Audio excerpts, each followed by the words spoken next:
N سعادت بزور بازو نیست تا نہ بخشد خدائے بخشندہ۔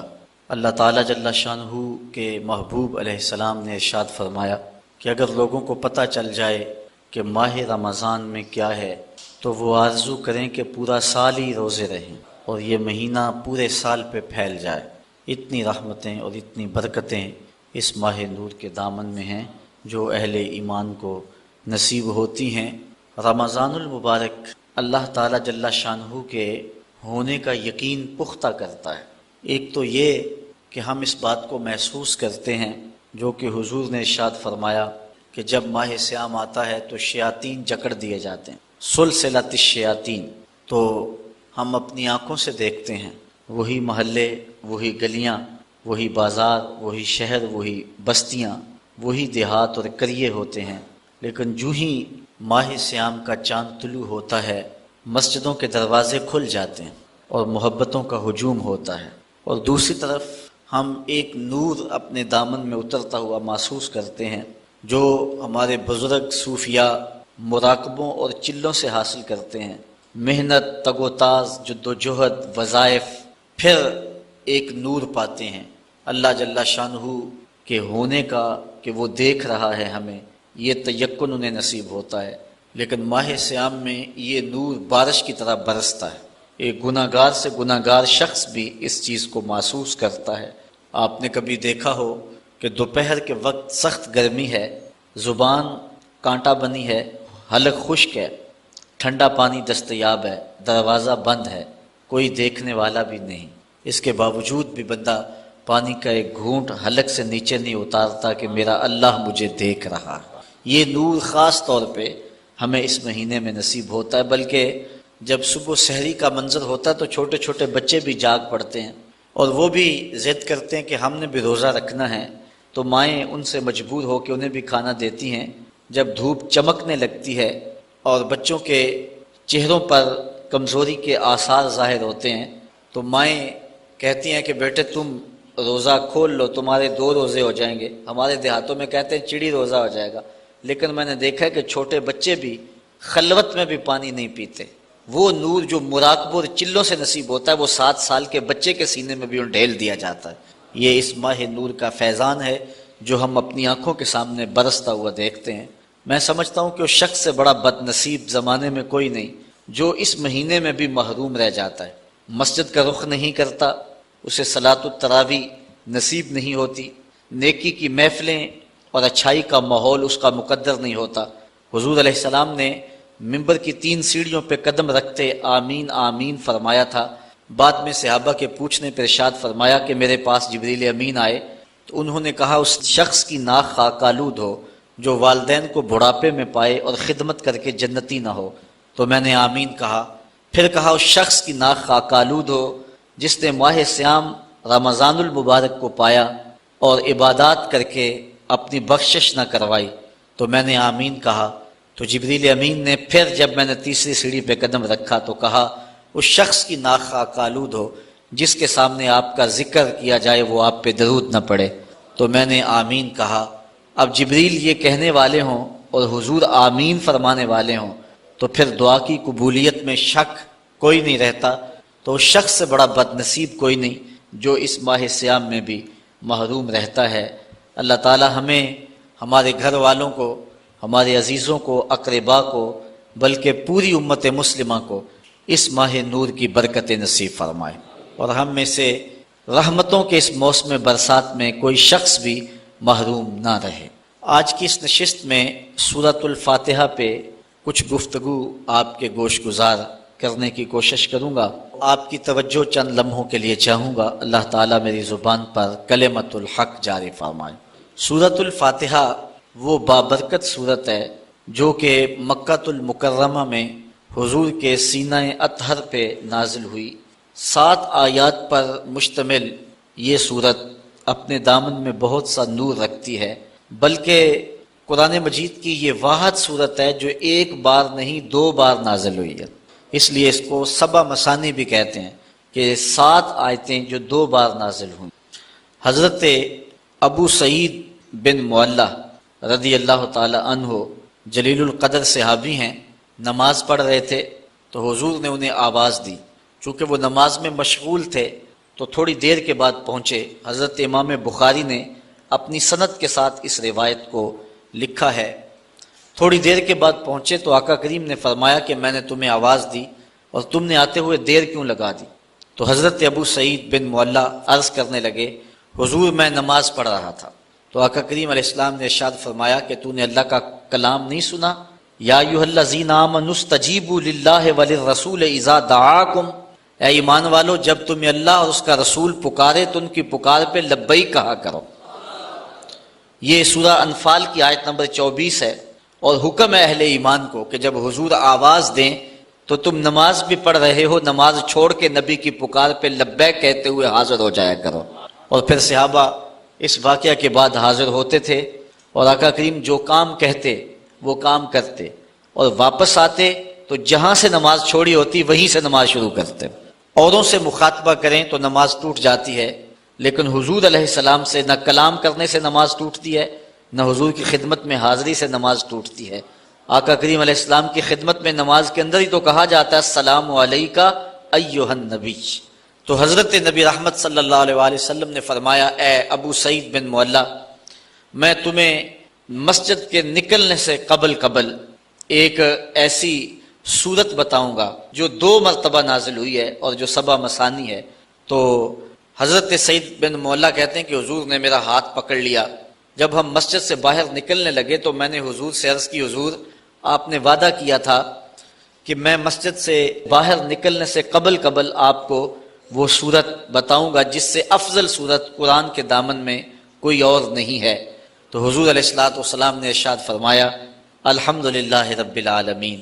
یہ سورت 7 مثانی ہے، اور اس سورت سے افضل قرآن مجید کے اندر کوئی سورت نہیں ہے۔ اور حضرت ابی بن کعب رضی اللہ تعالی عنہ سے بھی اسی طرح کی ایک روایت مروی ہے، جس کو امام ترمذی نے اپنی سند کے ساتھ روایت کیا ہے کہ حضور علیہ السلام نے ان کو آواز دی تو وہ بھی دیر سے پہنچے، تو حضور نے ان کو بھی یہ کہا کہ تم نے اللہ تعالیٰ کا کلام نہیں سنا؟ جب اللہ اور اس کا رسول پکارے تو پکار پہ لبیک کہا کرو۔ اور پھر حضور نے ان کو فرمایا کہ میں تمہیں ایک ایسی صورت بتاتا ہوں کہ جس جیسی صورت نہ تورات میں ہے، نہ زبور میں ہے، نہ انجیل میں ہے، اور نہ اس جیسی کوئی دوسری صورت قرآن میں بھی ہے۔ تو پھر حضور نے سورۃ الفاتحہ کا بتایا۔ یہ وہ صورت ہے جو ہر روز ہر نمازی ہر نماز کی ہر رکعت میں وکالتاً یا اصالتاً تلاوت کرتا ہے۔ اگر کوئی 5 گانا نماز پڑھنے کی توفیق رکھتا ہے تو وہ دن میں 48 مرتبہ اس صورت کو تلاوت کرتا ہے۔ تو یہ وہ بابرکت صورت، یہ ہمیں کیا پیغام دیتی ہے؟ آج کی نشست میں ہم نے اس پہ مختصر گفتگو آپ کے گوش گزار کرنی ہے۔ قرآن مجید کے اندر کل 114 صورتیں ہیں۔ سورہ توبہ کے علاوہ ہر صورت کے ابتدا میں تسمیہ شریف بسم اللہ الرحمن الرحیم موجود ہے، جو احناف کے نزدیک 2 صورتوں کے فاصلے کے لیے لایا گیا ہے، جبکہ سورہ نمل میں بسم اللہ الرحمن الرحیم یہ جزو قرآن ہے۔ باقی مقامات پر صورتوں کے مابین فاصلے کے لیے اور فرق کرنے کے لیے تسمیہ کو لکھا جاتا ہے، اور حصول برکت کے لیے۔ اور دوسرا حضور علیہ السلام کا فرمان بھی ہے کہ ہر کام کرنے سے قبل بسم اللہ شریف کی تلاوت کا جو حکم دیا حضور نے، تو اس کی تکمیل کے لیے ہر صورت سے قبل بسم اللہ شریف کی تلاوت کی جاتی ہے۔ اسی لیے احناف نماز کے اندر تسمیہ کو سرن پڑھتے ہیں، جہرن نہیں پڑھتے، اس لیے کہ یہ جزو صورت نہیں ہے۔ یہ اللہ کے بابرکت نام سے سورت کا آغاز ہو رہا ہے، اور اس کی حمد بولنے کے حکم نامے سے اس سورت کے مضامین شروع ہو رہے ہیں۔ الحمدللہ رب العالمین، تمام خوبیاں اللہ کے لیے جو تمام جہانوں کا پالنے والا ہے۔ حمد کسی کے اختیاری حسن پر جو تعریف کی جاتی ہے اسے عربی میں حمد کہتے ہیں۔ کسی کے غیر اختیاری حسن اور جمال پر جو تعریف کی جائے اسے مدح کہتے ہیں، اور کسی کے اختیاری حسن پہ جو تعریف کی جائے اسے عربی میں حمد کہا جاتا ہے۔ شکر اور حمد ان میں عموم خصوص کی نسبت پائی جاتی ہے کہ ہر شکر حمد ہے، لیکن ہر حمد شکر نہیں ہے۔ کسی کی نعمت کے بدلے میں جو تعریف کی جائے، خوبیاں بیان کی جائیں، وہ شکر کہلاتی ہے، اور بغیر کسی کی نعمت کے شکریہ کے طور پہ ویسے قدر شناسی کے طور پہ جو تعریف کی جائے اس کو عربی میں حمد کہتے ہیں۔ تو یہاں حمد کا حقدار کون ہے، حمد کس کے لیے ہو، تو یہاں یہی بیان فرمایا گیا، اور قرآن مجید کے اندر متعدد مقامات پر الحمدللہ کے لفظ موجود ہیں، اور جب یہ لفظ بندے کی زبان سے نکلتے ہیں تو حضور علیہ الصلوۃ والسلام نے فرمایا قیامت کے دن یہ میزان کے پلڑے کو جھکا کے دیں گے، اتنا وزن ہوگا اور ان کا جو ہے وہ اتنا تول ہوگا۔ الحمدللہ، تمام خوبیاں اللہ کے لیے۔ لفظ اللہ ذات باری تعالیٰ کا اسم ذاتی ہے۔ اس پر علماء نے بہت لمبی گفتگو کی ہے کہ یہ لفظ مفرد ہے یا مرکب ہے۔ بعض نے کہا مفرد ہے، بعض نے کہا مرکب ہے۔ جنہوں نے کہا مفرد ہے انہوں نے یہ دلیل دی کہ جب بھی یا اللہ کہتے ہیں تو یا اور اسم جلالت کے درمیان ایہا کو نہیں لایا جاتا۔ اگر یہ مرکب ہوتا تو ایہا کو ضرور لایا جاتا۔ یہ عربی میں قاعدہ ہے کہ وہ لفظ جو مرکب ہو، معرف باللام ہو، جب اس سے قبل حرف ندا لایا جائے تو مذکر سے قبل ایہا اور مؤنث سے قبل ایتھا لاتے ہیں۔ جس طرح یا ایہا الرسول، یا ایہا النبی، یا ایہا المزمل، یا ایہا المدثر، تو یہاں مزمل کے اوپر یا مدثر یا النبی کے اوپر الف لام ہے، تو یا اور معرف باللام لفظ کے درمیان ایہا لائے، اور اگر مؤنث ہے تو ایتھا لائیں گے، یا ایتھا النفس المطمئنہ، وہاں ایتھا ہے، اور یہاں یہ لفظ نہیں لایا گیا، اور اگر اس کو لایا جائے تذکیر و تانیث کے لحاظ سے تو کفر ہوگا، لہٰذا یہ لفظ مفرد ہے، مرکب نہیں ہے۔ اور جو لوگ اس کو مرکب مانتے ہیں وہ کہتے ہیں کہ یہ الہن کے اوپر الف لام لگایا گیا اور پھر جو ہے وہ ایک الف کو گرایا گیا، الہ تھا تو ایک الف کو گرا دیا گیا تو اللہ بن گیا۔ لیکن ان کی دلیل یہ ہے کہ آپ نے دیکھا ہے کہ کبھی بھی لفظ اللہ کے اوپر تنوین نہیں آتی، یعنی اللہن نہیں آتا، جبکہ جو مفرد لفظ ہوتا ہے جب وہ پڑھا جائے تو اس کے اوپر تنوین آتی ہے، زیدن، زیدن، زیدن، مختلف صورتوں میں، لیکن لفظ اللہ کے اوپر کبھی بھی تنوین نہیں آتی۔ اور تنوین کے لیے معنی کیا چیز ہے؟ وہ کہتے ہیں الف لام معنی ہے، چونکہ جس لفظ کے اوپر الف لام آ جائے اس کے اوپر تنوین نہیں آتی، لہٰذا یہ معرف باللام ہے اور اس وجہ سے اس کے اوپر تنوین نہیں آتی۔ اگر یہ بات ہے تو پھر اگر معرف باللام ہے تو پھر یا اور حرف جو منادہ ہے ان دونوں کے درمیان میں ایہا کیوں نہیں لائے؟ اور دوسری بات، اگر یہ مفرد ہے تو پھر دلیل یہ ہے کہ اس کے اوپر تنوین کیوں نہیں آتی؟ تو جس طرح اللہ کی ذات سمجھ میں نہیں آتی، اس کا اسم بھی سمجھ کی حدود سے برا ہے۔ سیبویہ نے مرنے کے بعد کسی کو خواب میں اس کو دیکھا، اس سے ملاقات ہوئی، اس نے کہا کہ بتا تیرا حال مرنے کے بعد کیا ہوا؟ تو سیبویہ نے جو جواب دیا، میں یہ تھوڑی سی بحث کی ہے اس لفظ کے اوپر، وہ اسی لیے کی کہ سیبویہ نے جو جواب دیا ہم بھی اس کے مستحق ہو جائیں، ورنہ یہ مشکل بحث تھی، لیکن میں نے اس کے باوجود اس بحث کو چھیڑا اور دو چار باتیں اس پہ کر دیں۔ سیبویہ کہتا ہے میں ساری زندگی لفظوں کی کھال ادھیڑتا رہا اور بال کی کھال ادھیڑتا رہا، اور ساری زندگی میں لفظوں میں الجھا رہا، قرآن مجید کے معنی مطالب اس کی طرف میں نہ گیا اور میں لفظوں پر ہی ساری زندگی بحث کی۔ مرنے کے بعد میرے مالک نے مجھے بخش دیا، تو میں نے عرض کی کہ مالک میرا کون سا نیک عمل تھا جس کی وجہ سے مجھے بخش دیا؟ تو ارشاد ہوا کہ تو نے لفظوں پہ ساری زندگی بحث کی، یہ تیرا کوئی ایسا عمل نہیں تھا، لیکن لفظوں میں بحث کرتے کرتے میرا نام بھی اس لفظوں کے اندر آیا، لفظ اللہ۔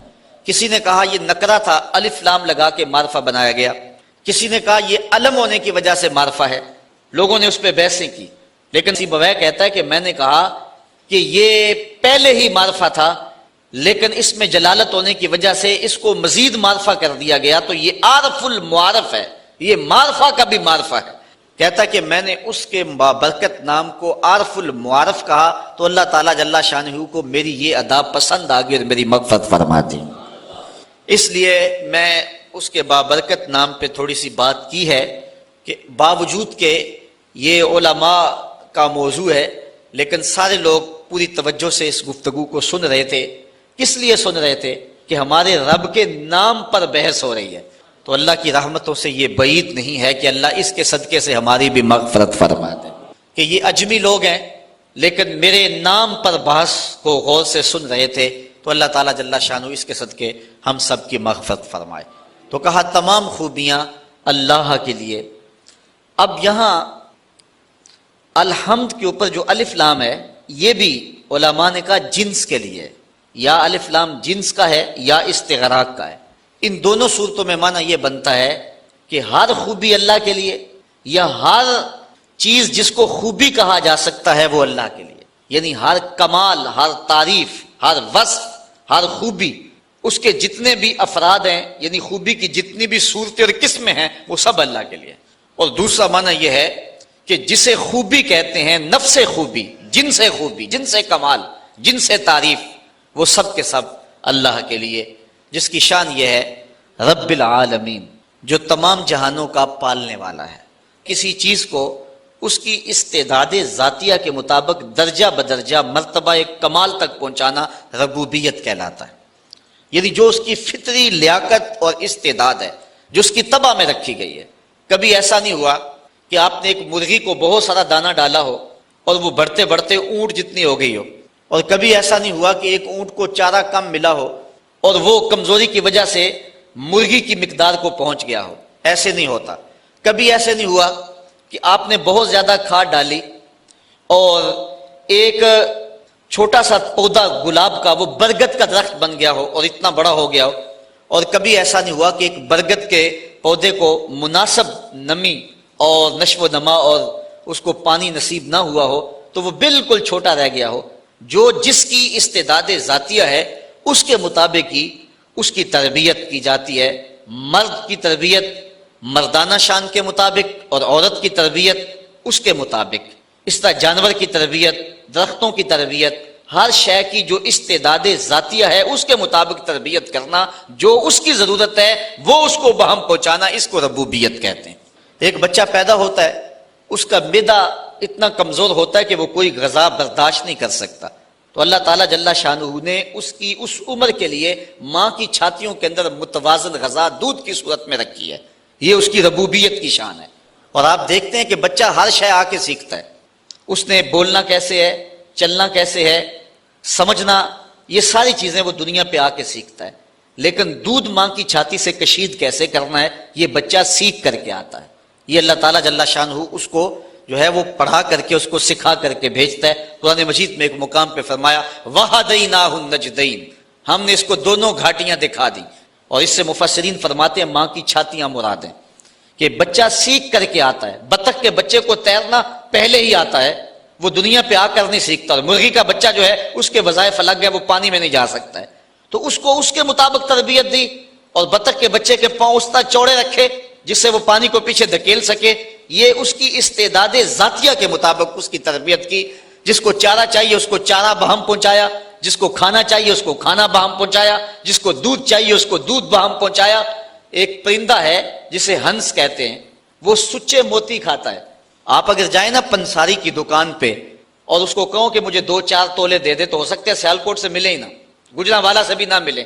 جو بالکل سچے جو ہے وہ موتی ہیں وہ عدم دستیاب ہو، ملے ہی نہ آپ کو. اور اگر وہ ملے بھی تو ہزاروں روپے تولے کے حساب سے ملیں گے. لیکن ہنس نامی پرندہ روز پیٹ بھر کے کھاتا ہے اور اللہ تعالیٰ اس کو روز مہیا فرماتا ہے. یہ اس کی شان ربوبیت ہے. یہ تو لوگ الجھ گئے ہیں، وہ توکل چھوڑ گئے ہوئے ہیں. وہ سمجھتے ہیں کہ شاید ہم اپنے رزق کو ہم نے خود اکٹھا کرنا ہے اور بھول گئے ہوئے ہیں. یہ رب کی ذمہ داری ہے، یہ اس کی شان ربوبیت ہے. جس کو جو چاہیے اس کو وہ بہم پہنچاتا ہے. ہمیں صرف اتنی ڈیوٹی ہے کہ ہم اسباب کی تلاش کریں، اس کے بعد جو کچھ ہے اس کے کرم پہ چھوڑ دیں. لیکن جو اس نے لکھا ہے اگر ہم فرض کرو اسباب بھی چھوڑ دیں پھر بھی جو قسمت میں ہے وہ مل کے رہے گا. حضرت شیخ سعدی شیرازی نے یہاں بڑی خوبصورت بات کی. آپ فرماتے ہیں کہ ایک شخص جا رہا تھا جنگل میں، اس نے ایک لومڑی کو دیکھا کہ جس کے پاؤں بھی نہیں ہیں، ہاتھ بھی نہیں ہیں. تو اس نے کہا کہ اس کو رزق کیسے ملتا ہوگا. ساتھ ہی ایک درخت کے اوپر بیٹھ گیا. ایک شیر آیا، اس نے شکار کیا اور اس نے شکار کھایا اور پس خوردہ چھوڑ کے چلا گیا. یہ لومڑی رینگتی رینگتی پہنچی اور پہنچ کر کے اس نے جو ہے وہ بچا کھچا کھایا اور اپنا پیٹ بھر لیا. یہ جا کے ایک غار میں بیٹھ گیا کہ جب لومڑی کو، جس کے ہاتھ بھی نہیں ہیں پاؤں بھی نہیں ہیں، اللہ تعالیٰ نے اس کے رزق کا وسیلہ بھی قائم کر دیا، تو جو میری قسمت کا لکھا ہے وہ بھی مجھے مل جائے گا، تو میں محنت کیوں کرتا پھرتا ہوں. تو وہ جا کے ایک غار میں بیٹھ گیا.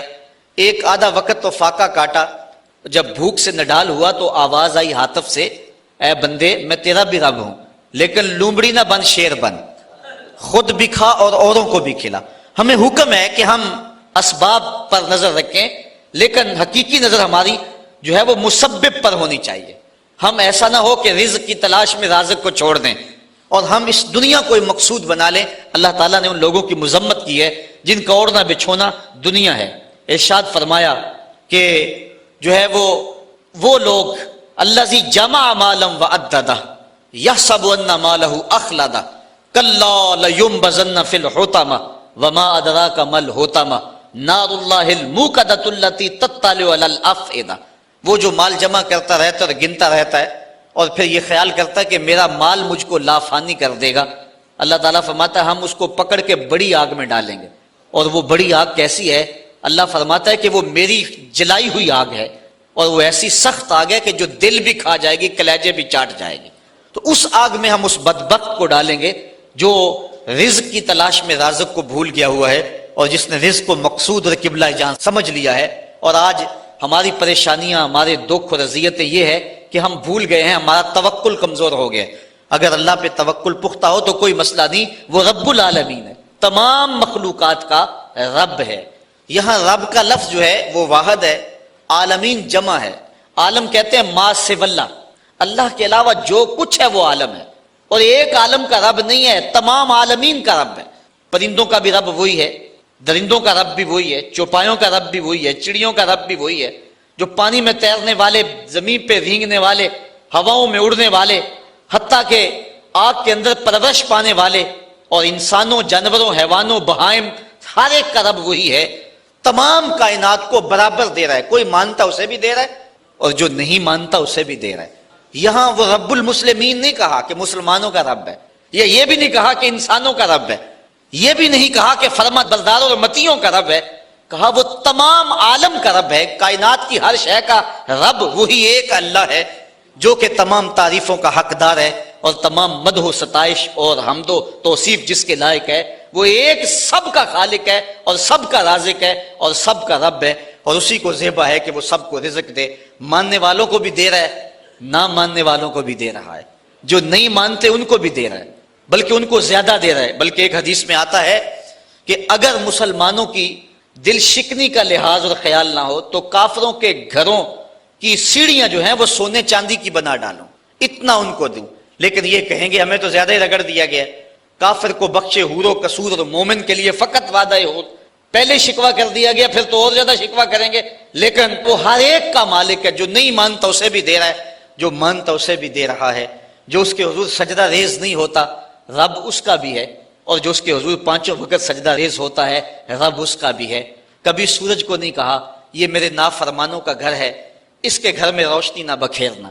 یہ مجھے سجدہ نہیں کرتا، ہوا تو اس گھر میں آکسیجن نہ پہنچانا. کبھی چاند کو نہیں کہا تیری چاندنی فلاں کے آنگن میں نہیں اترنی چاہیے، وہ میرے نافرمانوں کا گھر ہے. کہا جس طرح با یزید کے گھر میں روشنی کرتا ہے سورج، اس گناہگار کے گھر میں بھی ایسے ہی کرنی ہے. چاہے گناہگار ہے لیکن میں اس کا بھی اسی طرح رب ہوں جس طرح با یزید بستامی کا رب ہوں.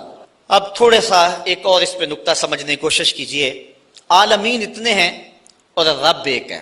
یہاں رب کا لفظ واحد ہے اور عالمین بہت سارے ہیں. یہاں یہ بات عقیدے کی سمجھ میں آتی ہے کہ ایک رب کے کئی عالم ہو سکتے ہیں، یعنی کئی عالمین کا ایک رب ہو سکتا ہے. ایک باپ کے کئی بیٹے ہو سکتے ہیں، اور ایک شوہر کی کئی بیویاں ہو سکتی ہیں. ایک آقا کے کئی غلام ہو سکتے ہیں، اور ایک رب کے کئی بندے ہو سکتے ہیں. لیکن ایک بندے کے کئی رب نہیں ہو سکتے، ایک بیوی کے کئی شوہر نہیں ہو سکتے، اور ایک غلام کے کئی آقا نہیں ہو سکتے ہیں. یہ شان ہے کیونکہ ایک رب کے کئی مملوک اور کئی مربوب ہو سکتے ہیں، وہ سب پر کرم نوازی فرمائے، لیکن ایک مربوب کے کئی رب نہیں ہو سکتے. اور دوسری بات یہاں سمجھنے میں یہ آتی ہے کہ وہ ایک رب ہو کے سب کو برابر دے رہا ہے اور سب پہ کرم فرما رہا ہے اور سب کو نواز رہا ہے. اور ہر بندہ یہ سمجھتا ہے کہ جتنا فضل میرے پہ ہو رہا ہے شاید دنیا کے اوپر میں ہی اس کا بندہ ہوں. یعنی اتنا کرم، اتنا فضل ایک ایک بندے پہ. انسان ذرا غور کرے اس کے اندر کے سسٹم، اس کا نظام زندگی، اس کو دیے جانے والی عزتیں، اس کو شہرت، وقار، اس کو دولتیں، اس کی اولادیں، یہ کیا کیا ایک شخص کو دیا گیا ہے. اور ایک رب نے سب کو دیا ہے. اس کے کئی بندے ہیں لیکن اس کے باوجود کسی کو کمی نہیں چھوڑی. ہر ایک کو بہم آکسیجن پہنچ رہی ہے، ہر ایک کو ہوائیں پہنچ رہی ہیں، ہر ایک کو سورج کی کرنیں مل رہی ہیں، ہر ایک کو چاندنی میسر آ رہی ہے، رزق کے دروازے پہ خیرات بانٹ رہا ہے ہر ایک کو. اس کے کئی بندے ہیں لیکن اس نے کسی کے لیے کمی نہیں چھوڑی. اور بندے کا کوئی دوسرا رب نہیں تھا، لیکن بندے کا انداز یہ ہے جس طرح اس کے کئی رب ہوں اور وہ اس کے حضور سجدہ کرنے نہیں جاتا، اس کو فرصت نہیں ملتی. ایک رب کے کئی مملوک ہیں، ایک رب کے کئی مربوب ہیں، لیکن اس نے کسر نہیں چھوڑی. اور ایک بندے کے کئی رب نہیں ہیں لیکن اس کا جو انداز ہے وہ کتنا بیگانگی والا ہے. تو کہا الحمدللہ رب العالمین. بات آگے بڑھائیے. الرحمن الرحیم، وہ تمام جہانوں کو جو خیرات دے رہا ہے، تمام جہانوں کی جھولیاں بھر رہا ہے. وہ کیوں بھر رہا ہے؟ مجبور نہیں ہے، کسی احسان کے بدلے میں نہیں دے رہا. مستقبل میں بندوں کی ضرورت نہیں ہے تو پھر اتنے بندوں کو، اتنی مخلوقات کو جس میں جن بھی ہیں، جس میں حشرات الارض بھی ہیں، چوپائے بھی ہیں، اتنا کیوں نواز رہا ہے؟ اتنا نواز رہا ہے، کیوں نواز رہا ہے؟ کوئی غرض ہے نہیں، کوئی مقصد ہے نہیں. الرحمن الرحیم، محض اپنی رحمت سے کرم فرما رہا ہے. رحمت اللہ تعالیٰ جل شانہ کی مخلوق پر شفقت ہے. اس شفقت کے سبب اللہ تعالیٰ جل شانہ پوری مخلوق کو نواز رہا ہے. رحمان اور رحیم یہ دونوں مبالغے کے صیغے ہیں. اور اللہ تعالیٰ جل شانہ کی رحمت عمیم کا تذکرہ ہے. رحمان میں زیادہ جو ہے وہ رحمتوں کا ذکر ہے، یہ زیادہ مبالغہ ہے رحیم سے. اور اسی لیے کسی شخص کے لیے رحمان کا لفظ نہیں بولا جا سکتا. عبد الرحیم کو اگر رحیم کہہ لیں تو گزارا ہوگا، لیکن عبد الرحمان کو رحمان نہیں کہہ سکتے، کیونکہ رحمان اس کی ایسی صفت ہے کہ جو اس کے علاوہ کسی اور میں نہیں پائی جا سکتی. رحیم کا لفظ اس نے اپنے نبی علیہ السلام کے لیے بھی بولا ہے، بالمومنین رؤوف الرحیم. لیکن رحمان کا لفظ اللہ تعالیٰ کے علاوہ کسی اور کے لیے مستعمل نہیں ہوگا. یہ اس کی ایسی صفات پر مشتمل ہے کہ جو اسی کا خاصہ ہیں اور اس کے علاوہ کسی بندے کے اندر، کسی اور مخلوق کے اندر اور کسی اور ذات کے اندر جو ہیں وہ ممکن نہیں ہے. اب اللہ تعالیٰ جل شانہ کی رحمتوں کا ذکر کیا گیا، لیکن رحمتوں کا ذکر کرنے کے متصل بعد اس نے اپنی مملکت اور حکومت کا ذکر بھی کیا. مالک یوم الدین، وہ رب جو رحمان بھی ہے، وہ رب جو رحیم بھی ہے. بندہ کہیں رحمتوں سے دھوکے میں نہ آ جائے اور بدعملی کا شکار نہ ہو جائے. جو رب رحمان بھی ہے، جو رب رحیم بھی ہے، اس کی یہ شان بھی ہے کہ جزا کے دن کا مالک بھی وہی رب ہے. وہ دن جو 50,000 سال پہ مشتمل دن ہوگا، جس دن اللہ کا آخری اور ٹل فیصلہ آئے گا، جس فیصلے کے بعد کوئی فیصلہ نہیں ہوگا، نہ کوئی اپیل ہو سکے گی. یہاں تو سول کورٹ سے سیشن کورٹ میں، وہاں سے جو ہے وہ ہائی کورٹ میں، وہاں سے سپریم کورٹ میں چلے جاتے ہیں، لیکن وہ آخری فیصلہ ہوگا، اس کے بعد کوئی کورٹ نہیں ہے اور نہ کوئی دن ہے. اس کے بعد جو فیصلہ ہوگا وہ ٹل ہوگا، وہ طے ہوگا. اس لیے بندے کو ساتھ ڈرایا بھی گیا ہے، کیونکہ ایمان خوف اور امید کی کیفیت کے درمیان